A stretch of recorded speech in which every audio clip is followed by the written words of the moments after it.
నేను ఒక రికార్డు బద్దలు కొడదాం అనుకుంటున్నాను బాబాయ్. ఏ రికార్డు? ఒక జంట 16 మంది పిల్లలకి అన్నారంట. ఇప్పుడు 17 ఒకటి రెడీగా ఉన్నాడు. ఇప్పుడు ఆ 17 మించి మనం కానీ వాళ్ళని బద్దలు కొట్టాలి. మనం పిల్లల కంటం కూడా పెద్ద రికార్డారా? 5 నువ్వు కానీ చూద్దాం. చికెన్ లబ్బా.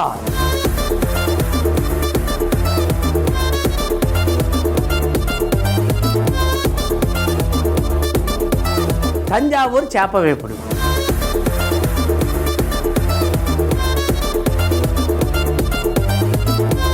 అబ్బాయి మా దగ్గర నమస్కారం అండి. అయిపోయి కట్న కానుకలు అయ్యొద్దు నాకు. 18 మందిని కానీ మీ పిల్లలు ఎత్తా చాలు నాకు. 32 పళ్ళు రాలిపోతాయి అన్నాడేంటి? బాబాయ్ హోటల్ సోమవారం నుండి గురువారం వరకు ఉదయం 11:30 తిరిగి రాత్రి 8 గంటలకు. చూస్తూ ఉండండి మీ ఈటీవీ అభిరుచి ఛానల్లో. ఈటీవీ అభిరుచి, మీ వంటింటి నేస్తం.